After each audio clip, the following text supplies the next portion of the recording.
Good morning, my people, my people, my people. My name is Chief Strongblood, St. Vincent and the Grenadines Spirit with the Most Hated Son.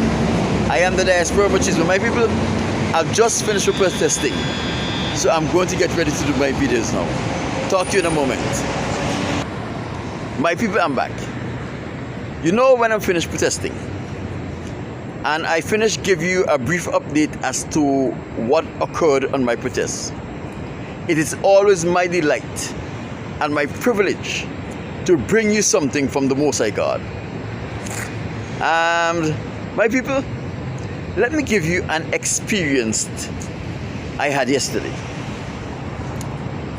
Yesterday I was speaking to an Asian fella, and he said to me that we are all human. So I told him that no, we are not human. And he said, what do you mean we're not human? We're all human. I said, no, we are not human. I say, the word human means those who have the appearance or the hue of a man, but are not man. And he says, so what do you mean? I say, you're a Christian, right? What did the Bible say in Genesis about the creation? He said, God created us. I said, yeah, but no, what did the Bible say? He said, the Bible said that God created man in his image. I said, who God created? He said, man. I said, if God created man, how did you become a human? He said, well, you're making sense. Tell me more. So I told him, the only human on the earth is the Caucasians. Those who have the hue of man, the appearance of man, but they are not man. Then I asked him a simple question. I said, remember this. Do you know who is Rebecca? He said, yeah, Rebecca is the wife of Isaac in the Bible. I said, when Rebecca was pregnant and she spoke to the Most High God, what did the Most High God told her about her pregnancy?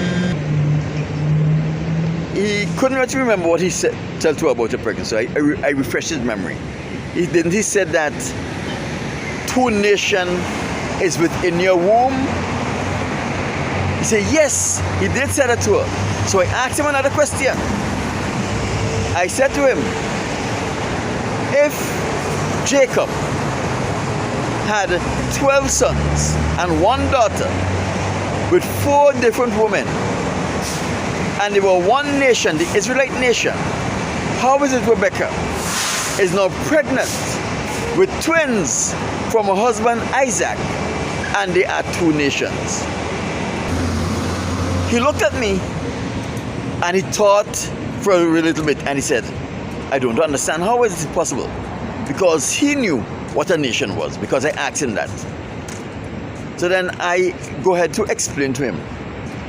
I said, remember this, in Genesis chapter 3 verse 15, when the Most High God was speaking to Satan as it relates to his causing his creation to become tarnished, he said to him, I will put enmity between you and the woman, and between your seed and the woman's seed. So what the Most High said to the devil is, he will put hostility between you, the devil, and the woman, and between the devil's seed and the woman's seeds.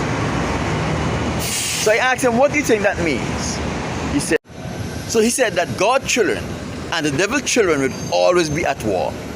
I said, but what does that mean as it relates to today? And he couldn't answer.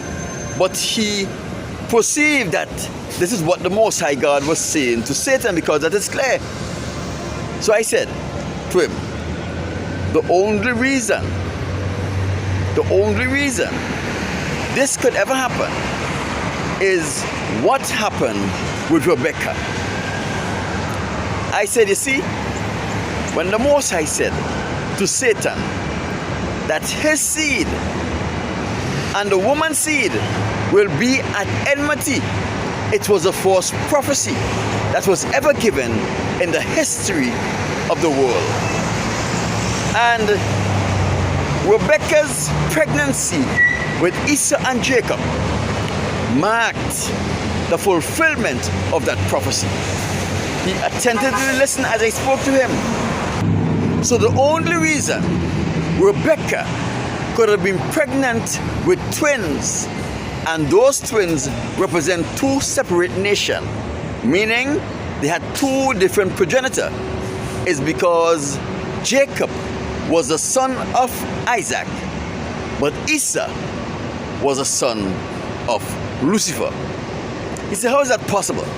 I said, do you know that today, that you can impregnate a lady without having sex with her? Through artificial insemination? He says, yes. He said, that is what happened. I said, that is what happened. Lucifer, who is real powerful, more powerful than man, was able to put a fertilized egg into Rebekah's womb. That was his son, Esau.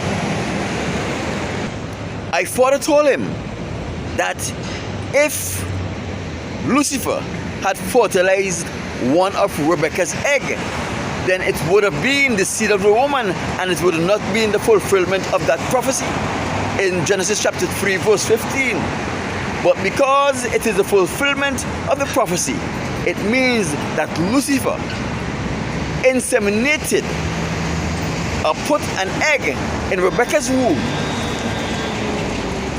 and that egg was already fertilized.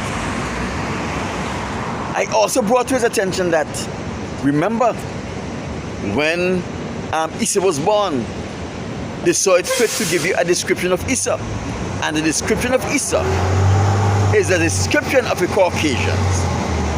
And according to the Encyclopedia Britannica and the Jewish publication Chabad.org, the Caucasians of today are the Edomites of Bible time. He sat there, he stood there, and he listened to my explanation, and he was amazed, and he bought it hook, line, and sinker, because he recognized the truth in what I was saying. I told you this encounter to show you that the Israelites of today, the descendants of the children of the transatlantic slave trade, are the same today as they were back in Bible time. They don't even believe the evidence when they experience it and when they lived it. Remember, the Israelites saw the plagues came at Moses' command. They saw the Egyptians were inflicted by the plagues, and they were not, and all of them were in Egypt together. They saw the Red Sea was parted when Moses pointed his rod at the Red Sea, and Moses tell him it is not him who part the Red Sea, but it is the Most High God who have promised to fight their battle that was responsible for parting the Red Sea. And my people, they did not believe Moses. Why? They rebelled against Moses every step of the way. It's the same thing that is happening today. The Israelites, truth are being brought to them, and they refuse to accept the truth. Guess what? You know why they say kill Jesus and save Barabbas? It's because for 365 years they have been under white rulership, 200 plus years by Greece, and almost 100 years under the Romans. So by this time, if the truth that came to them was not white, it was not truth. It is the same thing that is happening today. Here we have an Asian fella, a man from Asia, I spoke to him and I showed him truth from the scriptures, and he was able to recognize truth when it was presented to him. My people in St. Vincent and the Grenadines, the children of slaves, the true Israelites of the Bible, these people here in California, when I show them the truth, they can't believe it because it is not coming from a Caucasian, it's not coming from a white man. Because you have been brainwashed to believe, like the Israelites in Jesus' time, that if the information is not coming from a person with pale skin and long hair and blue eyes, the information is not authentic and it should not be trusted. My people, that is why it was so easy for the Caucasians to enslave the African Americans, the Mexican, and all of the other nations that find themselves here. Because they were brainwashed to believe that they have the truth, and when they speak, they must trust them, even though they have been here for almost 500 years, and in that 500 years was negative experiences at the hands of the Caucasians. They still trust them and they still love them. My people,